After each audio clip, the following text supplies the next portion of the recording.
Yeah, I remember having this conversation with you, and I think it was that little Canadian Jew, self-hating Jew, I forgot his name, who repeated the same lies or the same story about media. And I remember telling you, Piers, that I will personally see you in the Gaza Strip. If you decide to come over, since you have been campaigning on this, and since I think that you have a point, I don't think that what you say is true. And I don't think that all of the allegations that you make, some of them are directly unfounded. But which ones, out of interest? Say, I think which allegations are unfounded? What you said in the beginning of 3 months, the last 3 month blockade, food and aid, time to respond. Yeah, 3 months of starvation. That is nonsense. That is absolute nonsense. Well, you had a 3 month blockade, right? I mean, there was a Well, hang on, Jonathan. So let me explain. You asked, you did your monologue. You say nonsense, but there was a You don't keep talking. And if you'll allow me to explain, there was a 3 month blockade of food and aid. You accept that? Yeah. Piers, listen, we both know that I cannot be in a shouting contest with your mic with this situation, so I'm not even going to try. Of course you can, but you can't just dispute there was a... No, I'm not. You have to agree there was a 3 month blockade. I will tell you what there was. There was, before that, a ceasefire which was violated by Hamas when Hamas refused to turn over hostages and to agree to the deal that was presented by the US with Egyptian and even Qatari support. Hamas refused to hand over those hostages and to continue the ceasefire. The ceasefire was ended and Israel returned to fighting. Now, during the ceasefire, Israel literally pumped the Gaza Strip with international aid. Not because we very much wanted to do so, because those were the conditions of the aid. What happened when the ceasefire ended? Administration. What happened when the ceasefire ended?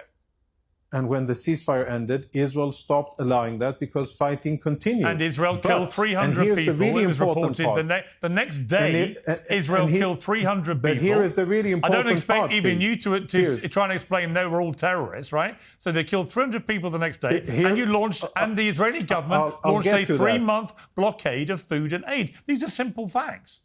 And Israel did indeed stop providing aid to its enemy and to the population there. But it was not a tactic of starvation. Nobody is starving in Gaza. Nobody is starving in Gaza. So why are they risking death, after the Gaza Strip was each other to get to food? With international aid, Piers, after the Gaza Strip was flooded with aid and when UN warehouses couldn't even meet the capacity and when truckloads were delivered from the Israeli side and weren't even taken by the UN on the other side and by their Hamas counterparts, that is when Israel said, okay, we're also going to go back to fighting and nobody is starving in Gaza. That is a complete fabrication. And if you speak about 4K evidence and all of that, Bاسم mentioned a lot of nonsense, but you speak about evidence. You know how many videos I've seen of fat Gazans, of fat Hamas fighters, of overweight Gazans? Do you know how difficult it is for an Israeli to believe that Gazans are starving when I see in social media that there are open hotels, that the markets have fresh produce, and that I know the amount of food that is coming into the Gaza Strip? So allow me to question and doubt everything what you say. Ya Habibi, allow me to question and doubt everything that you say, Mr. Comedian Bاسم. And because you don't have standing, you don't have knowledge, you're outdated, you're repeating. I'll give you credit for saying catchy things and sound bites. You do that very well. But in terms of actually knowing what's going on in Gaza, you have no clue. You're a complete uneducated person who is just regurgitating monologues and catchy names and popular culture at And you Israel, don't think that branding Gazans a bunch of fat people who aren't starving, you think that's not a catchy little phrase to get attention? This is the funniest shit I've ever heard. I mean, come on.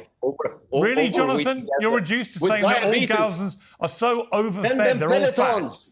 Come on, man. Send them treadmills and pelotons. Piers, the only really skinny people that I've seen in Gaza, you know who they were? They were Israeli hostages that were starved by Hamas. They are the only skinny people, malnourished and tortured people that I've seen coming out of Gaza. They are the only ones that have been really